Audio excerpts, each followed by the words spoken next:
दोस्तों, स्वागत है आपका अपने यूट्यूब चैनल पैराडाइज क्लासेस में। दोस्तों, इस वीडियो में हम डिस्कस करने वाले हैं सीटेट एग्जाम के ईवीएस के कुछ प्रैक्टिस सेट्स, जो कि एग्जाम के पॉइंट ऑफ व्यू से बहुत ही ज़्यादा इंपॉर्टेंट है। ठीक है, तो यहाँ पे दोस्तों बिना किसी देरी के हम डायरेक्टली चलेंगे अपने क्वेश्चंस की तरफ। जैसा कि डिस्प्ले पे आपको दिख पा रहा होगा, हमारे सामने पहला क्वेश्चन है कि निम्नलिखित में से कौन सी गैस ग्रीन हाउस गैस नहीं है।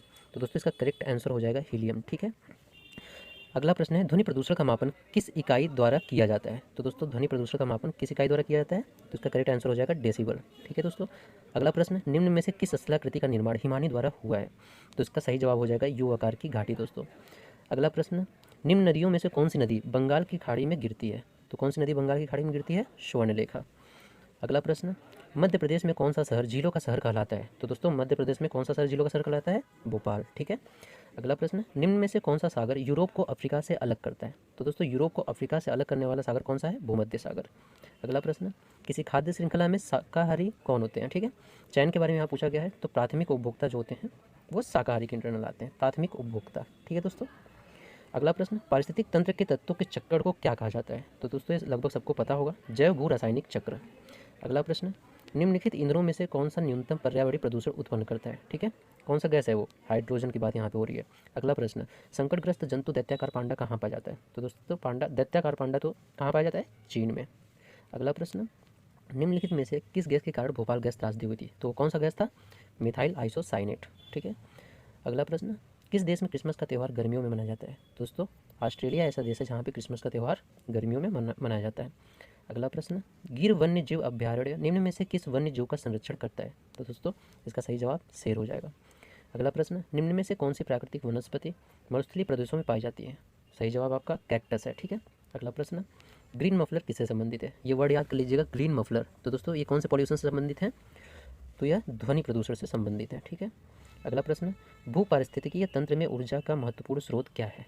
ठीक है दोस्तों, किसका, ऊर्जा का महत्वपूर्ण स्रोत क्या है। तो दोस्तों ये सही जवाब हो जाएगा सूर्य।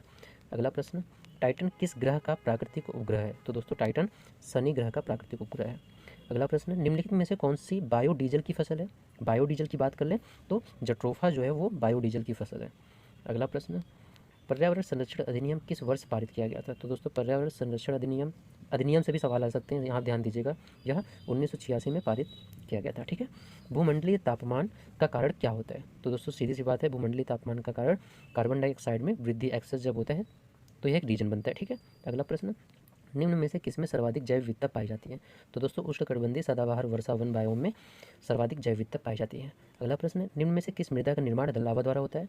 तो कौन सी मृदा का निर्माण लावा द्वारा होता है, काली मिट्टी। ठीक है, अगला प्रश्न वायुमंडल की कौन सी परत प्रकाश की पराबैंगनी किरणों को पृथ्वी की सतह पर आने से रोकती है। तो दोस्तों कौन सी परत है वो, समताप मंडल। ठीक है, next question Ganga action plan को लाने का उद्देश्य निम्नलिखित में से किस सुधार हेतु था। तो जल के तापमान के लिए। ठीक है दोस्तों, अगला प्रश्न निम्नलिखित में से कौन सा वृक्ष जैविक कीटनाशक का उत्पादक है। तो दोस्तों इसका सही जवाब हो जाएगा ओक। ठीक है दोस्तों, इसका सही जवाब ओक हो जाएगा। अगला प्रश्न शिक्षक की सबसे बहुमूल्य निधि क्या होती है। तो दोस्तों शिक्षक की सबसे बहुमूल्य निधि उसके छात्रों का विश्वास होता है। ठीक है, अगला प्रश्न परिकल्पना को बार बार परीक्षण करने से गलत नहीं पाया जाता है, तो वह क्या है। बार बार परीक्षण करने से वो गलत नहीं पाया जाता है, तो वो उनका सिद्धांत हो गया। ठीक है, नेक्स्ट एंड लास्ट क्वेश्चन निम्नलिखित में से सबसे उपयुक्त शिक्षण विधि क्या है।